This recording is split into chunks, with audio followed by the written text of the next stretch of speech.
اے پیغمبر، لوگوں سے کہہ دو کہ اگر تم اللہ کو دوست رکھتے ہو تو میری پیروی کرو، اللہ بھی تمہیں دوست رکھے گا اور تمہارے گناہ معاف کر دے گا، اور اللہ بخشنے والا ہے، مہربان ہے۔ کہہ دو کہ اللہ اور اس کے رسول کا حکم مانو، بس اگر وہ نہ مانے تو اللہ بھی کافروں کو دوست نہیں رکھتا۔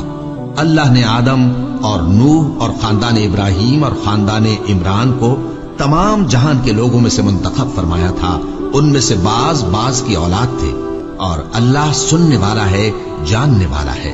وہ وقت یاد کرنے کے لائق ہے جب عمران کی بیوی نے کہا کہ اے پروردگار، جو بچہ میرے پیٹ میں ہے میں اس کو تیری نظر کرتی ہوں، اسے دنیا کے کاموں سے آزاد رکھوں گی، تو اسے میری طرف سے قبول فرما، تو سننے والا ہے، جاننے والا ہے۔ پھر جب ان کے ہاں بچہ پیدا ہوا تو کہنے لگی کہ پروردگار، میرے تو لڑکی ہوئی ہے، جبکہ اللہ خوب جانتا تھا جو ان کے ہاں ولادت ہوئی تھی، اور نہ ہوتا لڑکا مانند اس لڑکی کے۔ اور کہنے لگی میں نے اس کا نام مریم رکھا ہے، اور میں اس کو اور اس کی اولاد کو شیطان مردود سے تیری پناہ میں دیتی ہوں۔ تو اس کے پروردگار نے اس کو پسندیدگی کے ساتھ قبول فرمایا اور اسے اچھی طرح پرورش کیا، اور زکریا کو اس کا کفیل بنایا۔ زکریا جب کبھی عبادت گاہ میں اس کے پاس جاتے تو اس کے پاس کھانا پاتے۔ یہ کیفیت دیکھ کر ایک دن مریم سے پوچھنے لگے کہ مریم، یہ کھانا تمہارے پاس کہاں سے آتا ہے؟ وہ بولی کہ اللہ کے ہاں سے آتا ہے، بے شک اللہ جسے چاہتا ہے بے حساب رزق دیتا ہے۔ اس وقت زکریا نے اپنے پروردگار کو پکارا، عرض کی کہ پروردگار، مجھے اپنی طرف سے اولاد صالح عطا فرما، تو بے شک دعا سننے والا ہے۔ چنانچہ وہ ابھی عبادت گاہ میں کھڑے نماز ہی پڑھ رہے تھے کہ فرشتوں نے آواز دی کہ زکریا، اللہ تمہیں یحییٰ کی بشارت دیتا ہے، جو کلمۃ اللہ یعنی عیسیٰ کی تصدیق کریں گے اور سردار ہوں گے، اور عورتوں سے رغبت نہ رکھنے والے، اور ایک پیغمبر یعنی نیکوکاروں میں ہوں گے۔ زکریا نے کہا، اے پروردگار، میرے ہاں لڑکا کیوں کر پیدا ہوگا کہ میں تو بڈھا ہو گیا ہوں اور میری بیوی بانجھ ہے؟ فرمایا، اسی طرح اللہ جو چاہتا ہے کرتا ہے۔ زکریا نے کہا کہ پروردگار، میرے لیے کوئی نشانی مقرر فرما دے۔ فرمایا، تمہاری نشانی یہ ہے کہ تم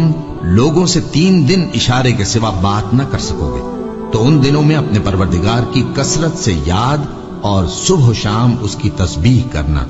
اور جب فرشتوں نے مریم سے کہا کہ مریم، اللہ نے تم کو برگزیدہ کیا ہے اور تمہیں پاک بنایا ہے اور دنیا جہان کی عورتوں میں سے تم کو منتخب کیا ہے، اے مریم، اپنے پروردگار کی فرما برداری کرنا اور سجدہ کرنا اور رکوع کرنے والوں کے ساتھ رکوع کرنا۔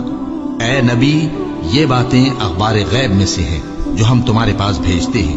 اور جب وہ لوگ اپنے قلم بطور قرعہ ڈال رہے تھے کہ مریم کا کفیل کون بنے، تو تم ان کے پاس نہیں تھے، اور نہ اس وقت ہی ان کے پاس تھے جب وہ آپس میں جھگڑ رہے تھے۔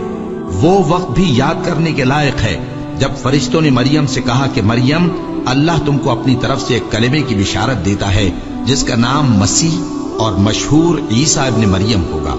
اور جو دنیا اور آخرت میں آبرو مند اور مقربین میں سے ہوگا، اور ماں کی گود میں اور بڑی عمر کا ہو کر دونوں حالتوں میں لوگوں سے یکساں گفتگو کرے گا اور نیکوکاروں میں ہوگا۔ مریم نے کہا کہ پروردگار، میرے ہاں بچہ کیوں کر ہوگا کہ کسی انسان نے مجھے ہاتھ تک تو لگایا نہیں؟ فرمایا کہ اللہ اسی طرح جو چاہتا ہے پیدا کرتا ہے، جب وہ کوئی کام کرنا چاہتا ہے تو ارشاد فرما دیتا ہے کہ ہو جا، تو وہ ہو جاتا ہے۔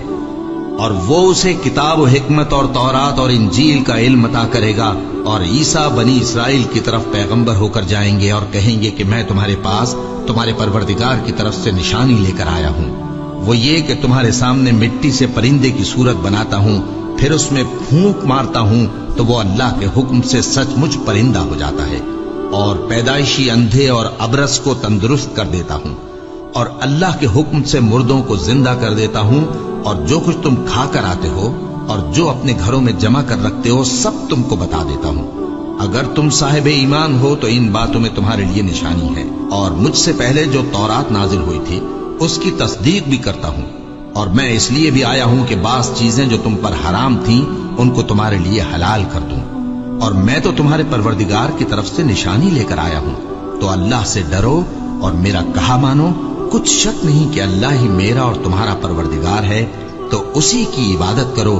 یہی سیدھا رستہ ہے۔ پھر جب عیسیٰ نے ان کی طرف سے انکار و نافرمانی ہی دیکھی تو کہنے لگے کہ کوئی ہے جو اللہ کا طرفدار اور میرا مددگار ہو؟